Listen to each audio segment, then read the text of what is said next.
Right, the lights on because I can't see a thing. Hi, it's that time of the week where I blabber on about music. Oh, way too long. There we are.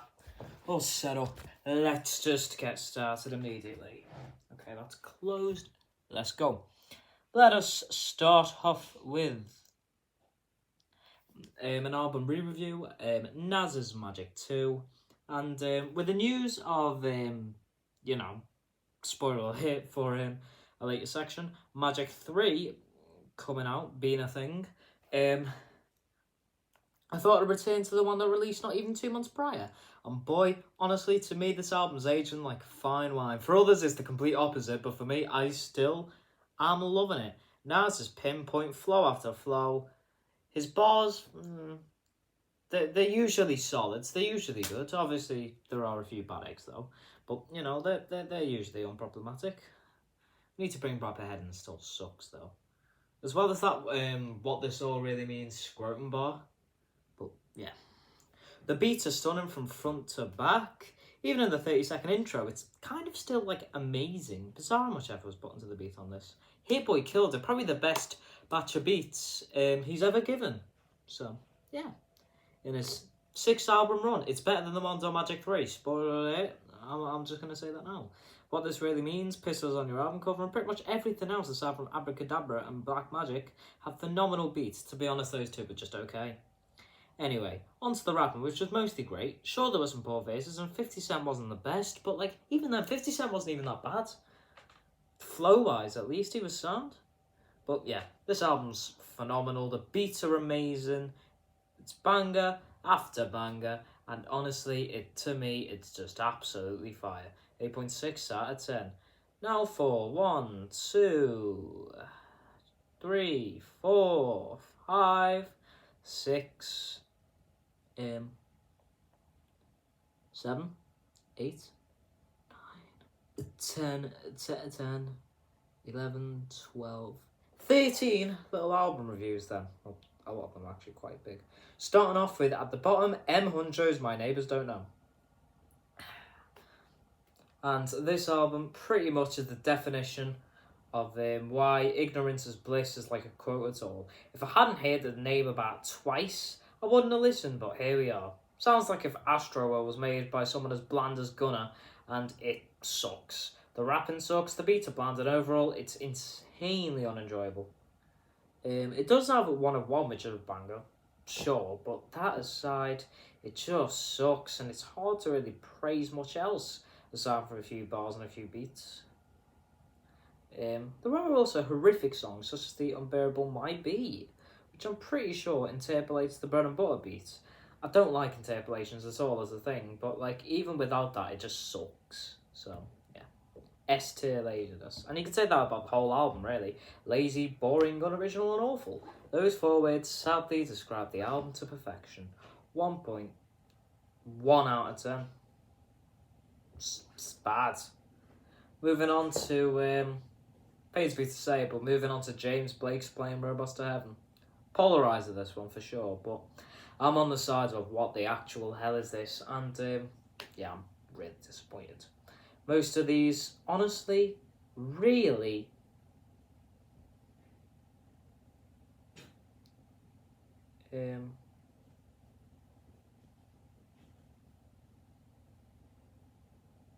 do absolutely nothing for me personally. And songs such as Big Hammer and Fall Back to straight up suck. Big Hammer defo is a song. It's just terrible. The vocals are solid, but don't really match the album's vibe at all, which is why there's so many terrible effects on them, including mainly on Asking to Break, probably the worst offender of the whole thing. And yeah, that song is so empty. However, towards the end, the album does get good, with the lyricism and instrumental combining on If You Can Hear Me so well. Brilliant song. Far the Editor also has a decent enough instrumental and some nice enough lyricism. Tell Me is incredible, though, I do admit. As much as a lot of what else is there just isn't the best, that kind of is. This album does absolutely have its moments of bliss, but to me, the experiments usually just don't work, and it's just not a very enjoyable listen, personally. 4.5 out of 10. Next up, Real Boston Richie with Welcome to Bubbaland. Haven't said next up for a while, so I thought I'd say it again. And yet again, someone from the godforsaken XXL cast of this year drops mid.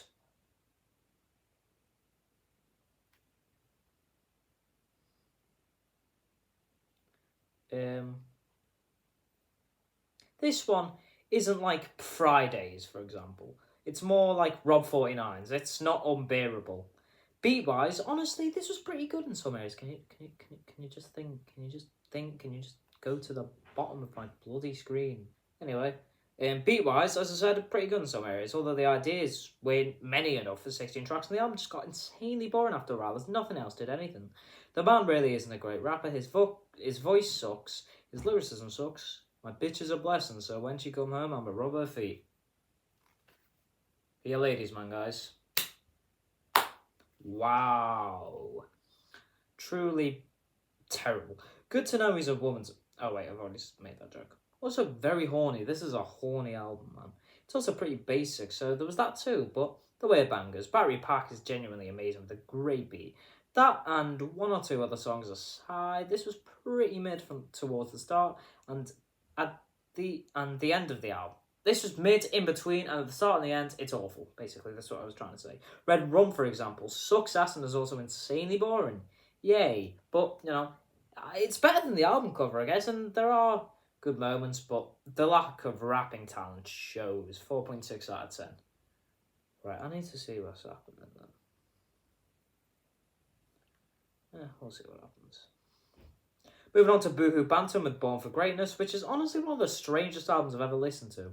Not because it's strange musically or anything, it's just the sheer difference of quality between the first and second half. The first half absolutely sucks. Terrible. Songs such as Yard and Outer Road and Turn Up Tonight are unbearable to listen to. Title track wasn't too bad, however, actually kind of a banger. But the second half kicks in, and it ends up being kinda amazing.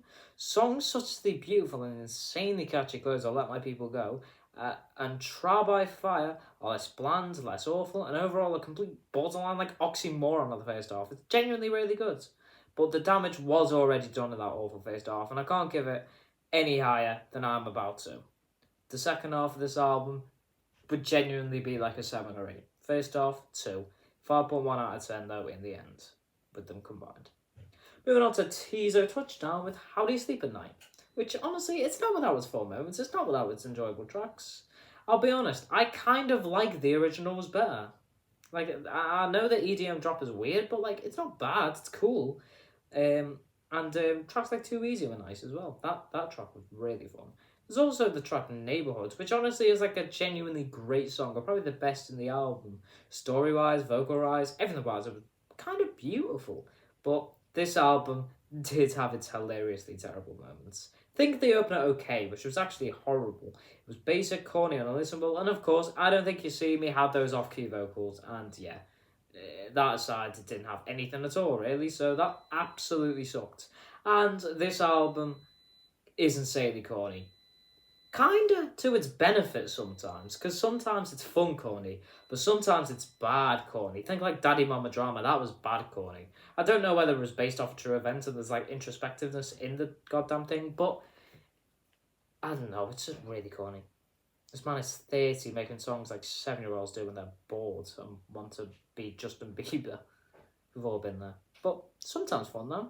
But yeah, it's mid overall, and it does have its fun moments and is enjoyable throughout. True, but like has some terrible moments, and I don't get why like everyone's hyping him up to be this absolutely special rapper thing, because he's not. 5.4 out of 10. Moving on to Lancey Foos, Back to the Trap.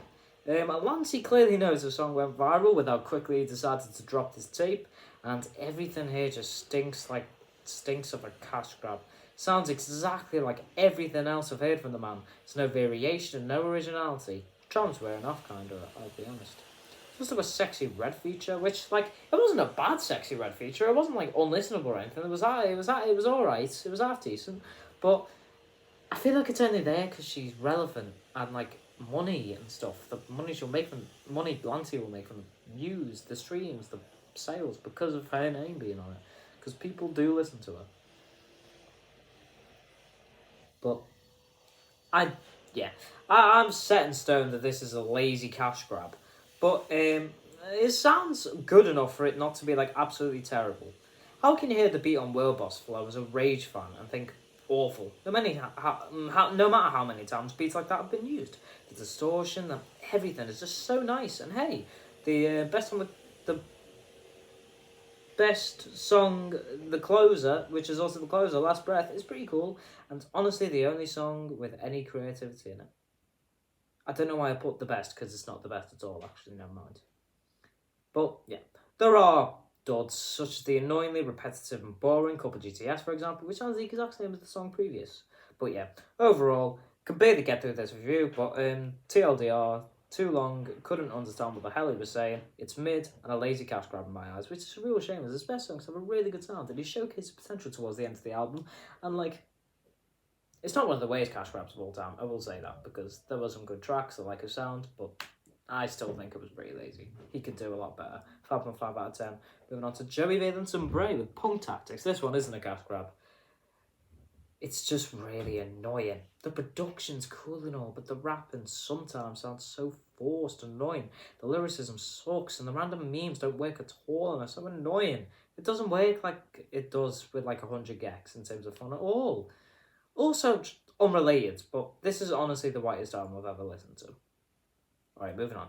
I would be lying if it said songs such as Dance Now and Hooligan didn't slap and weren't fun, but I'd also be lying if it said Street Pizza wasn't one of the worst songs I've heard in a hot minute in literally every way. It's genuinely unbearable to listen to. Sometimes I over-exaggerate it because, yeah, but that was a genuinely unbearable song. And this album, I thought it couldn't get any lighter, and then Logic balls up on the Tanika 2. It was a good verse, to be fair. I'm not even going to thank it yet. Overall, though, this album is annoying, grating, and irritating to listen to. The lyricism sucks and stands out due to the lyrics basically being yelled from front to back over the punky instrumentation. And yeah, it's great in so many areas, but like it's not the funnest to listen to. Not one of my favourites, but you know, it has some bangers. 5.9 out of 10. Moving on to 38 Special Comedy the Machines Special Machinery. Never seen someone carry one song so much and get humbled by a rapper better than him in literally every other song. Conway low-key carried this album. Aside from his awful verse and intro, with some great verses and solid bars, no little dick diss for no reason. But that was cool. This album does feel a little bit weird because why are they name dropping these guys? I don't see how any of them would have to cross paths considering they're in completely different subgenres for the most part. It's just forced beef. Why? Does create some alright enough and bold disses, but like some are so corny. Still though, 38 Special was mid from front to back aside from Fireplace, which probably has the whole album's best verse, ironically, with the way he played with his voice and stuff. And yeah, somehow he was still carried. Conway, although he had his moments of terribleness, he was solid. But yeah, real MVP though was the beats, which while they were usually basic, they were just really good a lot of the time, especially on songs such as Last Week. Some other things I'd like to mention is that the features underwhelmed throughout. Some artists sucking on their features, such as El Camino and Been Through. Could you not just get Westside Gun? They're on the same god. You founded the label with him, Conway. At least get him on the bloody song. And at least he's good, unlike El Camino. El Camino's fucking trash. But yeah. Just want to mention there were also some great choruses, with the standout being We Outside. A lot of the progression of the songs were basic, for sure, but they just worked. And overall, this album does have its share of dud verses, dud beats, dud bars, and just dud tracks in general, but there are elements of all things mentioned that are also fantastic on the album. And overall, I like this a lot more than most people. Genuinely, a pretty great album, in my eyes. 7.3 out of 10. Moving on to David's The Lost Petals, which is a collection of great tracks, but nothing really more. Notes from a Risk gets boring for sure, but the lyricism doesn't get worse, and it only gets boring towards the end, so it only takes so much away. Hello Praise is basic but solid, and Rehab is a change of pace into a more pop-punk sound that is done well, but honestly it's not produced very well. Poetic Vulgarity is enjoyable, but it doesn't do as much as me as other tracks from the man, and is kind of forgettable. Once More is also nice, the closer, but yeah, it's really basic. Another thing I'd like to point out is that I don't love the vocals on some songs. On say Notes from Wrist, it just sounds like an ex-tryhard and it's really annoying. But yeah, overall, the CP is filled with solid tracks, but has just things about it that I don't like it, and has moments that could have been better, or at the very least, less annoying. Please, 7.5 out of 10. Moving on to Dying Fetus with Make Them Beg for Death. I know about two death metal bands, I'll be honest, but these are one of them. Yay. I'd been an admirer of the band since the first heard them, and was honestly looking forward to hearing this a lot, and it did not disappoint. Tracks such as Unbridled Fury are unpredictable, heavy, and everything you want from a Dying Fetus song. Why can't I fucking talk? The production was solid, the instrumentals, while often basic, were insanely impressive, and the growling really disappointed. But honestly, this album sounds exactly how you'd imagine it to if you know of Dying Fetus at all. And a lot of tracks, while great, were really basic. And like Into Agony probably being the best example. And there is the odd dud, such as like Hero's Grave, which is as boring as a Dying Fetus song could be, for example. But this is a pretty killer album. That, while it's pretty basic for the most part for Dying Fetus, and they just do things they've done before, they don't do anything cool or it's still just great, and it's insanely impressive musically. That's not going to stop, because they're just ridiculous. 7.7 out of 10. Moving on to Tinashe, I don't know how to pronounce the name, with Baby/Angel, which is a solid little short R&B album. The vocals were usually decent enough. The instrumentals were fantastic. It's very nicely and smoothly produced to my eyes, and I think it really works for the short album format that she went with. Songs such as Tightrope are beautiful thanks to their great instrumentals, but this album is pretty basic, and there are duds. The song Needs has an annoying beat, and she's just and it's just annoying in general, even if Tinashe wasn't too bad on it. She's never problematic on it. Problematic at all, to be honest. But yeah, overall, isn't much to say about this album apart from it being a great little album that spawns mostly beautiful instrumentals and solid performances, even though there are duds in both areas. One of those albums that, like, come and go, and that's kind of what their purpose was in the first place. But you know, it's just a collection of great tracks, but yeah, nothing really more. 7.8 out of 10. Moving on to Olivia motherfucking Rodrigo with Guts, and I will never forget the hype I had for this album when she dropped Vampire, which might still be up there with Defo's still up there for a best song, but might even still be her best song. Still undecided on whether that or Teenage Dream is better. Vocally, instrumentally, lyrically, it is the definition of just amazing. Honestly, it's fucking amazing, man. This album exceeded my expectations hugely. This could have been a corny mid-mess, but it wasn't. When you hear the song titled Ballad of a Homeschool Girl, what do you expect? Certainly not to hear lyrics such as Every Boy I Like Is Gay. But it was fucking fire, because it was a punk song, and like it didn't take itself too seriously, and that's what punk songs should do, and she gets it, basically, she gets it. Same with All American Bitch, but that song is just insane anyway. This album had two sides to it musically. Pop rock bangers with tongue-in-cheek, immature lyricism that is enjoyable to listen to and insanely fun, and doesn't take itself too seriously, as it should do, because, yeah, it's what it's meant to. And slow-up ballads that, at their best, were beautiful, although there were some corny moments in some of them.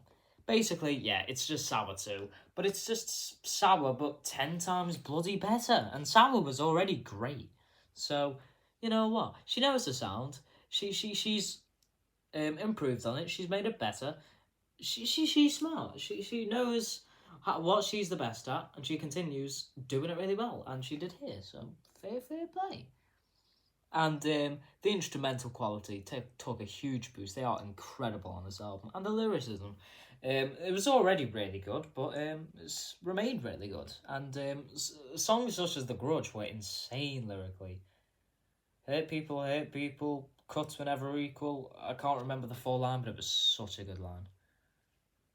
Pretty Isn't Pretty and Bad Idea Right, for example, have better instrumentals than the whole of Sour, to be honest. The former is probably the best instrumental on the album. It's so beautiful, and I kind of like the indie aesthetic she went for on the track. Where was I then? Oh yeah, gripes. There is still a lot of corny, well, there's not a lot, but there are bits of corny lyricism, especially on the likes of Lacy and Logical, and because it isn't pop rock where it kind of works and it makes the songs insanely fun, and a ballad where good lyricism kind of needs to be there, sticks out like a sore thumb. But Lacy isn't the most offensive because I still love the hell out of the song. It's beautiful. It's basically just a Gracie Abrams song, but hey ho, I'm not complaining. It's a good one. Logical, however, I just didn't enjoy very much. It was insanely corny, the chorus, and aside from the bridge, it just felt empty and nothing. And among this, the instrumentals, while usually amazing and usually containing beautiful progressions, they're basic on occasion. I've heard the Grudge's instrumental about 50 times, I swear to God, as much as the lyrics on the song are incredible. Overall, though, this isn't a big change in terms of sound. It's not really a change at all. It's just a rendition of what she knows best, and it's an absolutely phenomenal one. Fair bloody play. 8.7 out of 10. But at the top, it's Leve, however you pronounce the name. It's the Bewitched album by that jazz pop artist from Iceland who's popular on TikTok. Leve, been an artist I've admired for a while. Ever since I discovered her on TikTok, I always admired her beautiful voice and the nice, smooth, jazzy instrumental she puts herself on her debut. What the fuck do you want?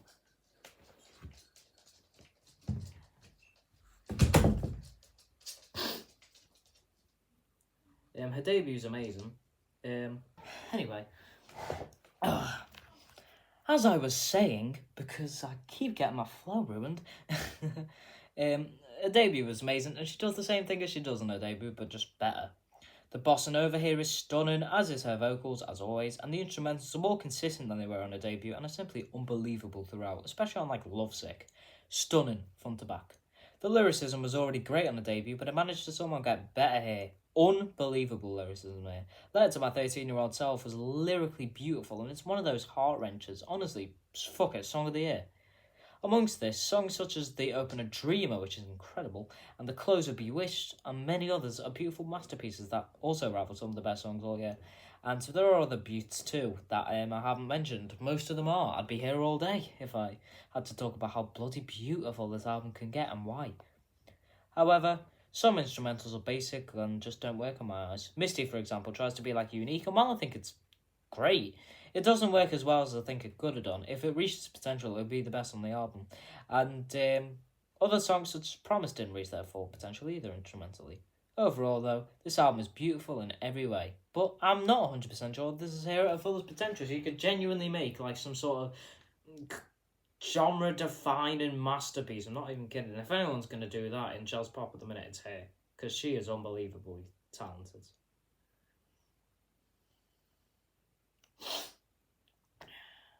And man, the jazzy little orchestra, little harmonies that she does with herself, unbelievable. They're so beautiful. This album's just beautiful in every way. But I've been reviewing this for ages. I've had it interrupted by my bloody dog. And yeah, it's amazing. 9.2 out of 10. Right then. I have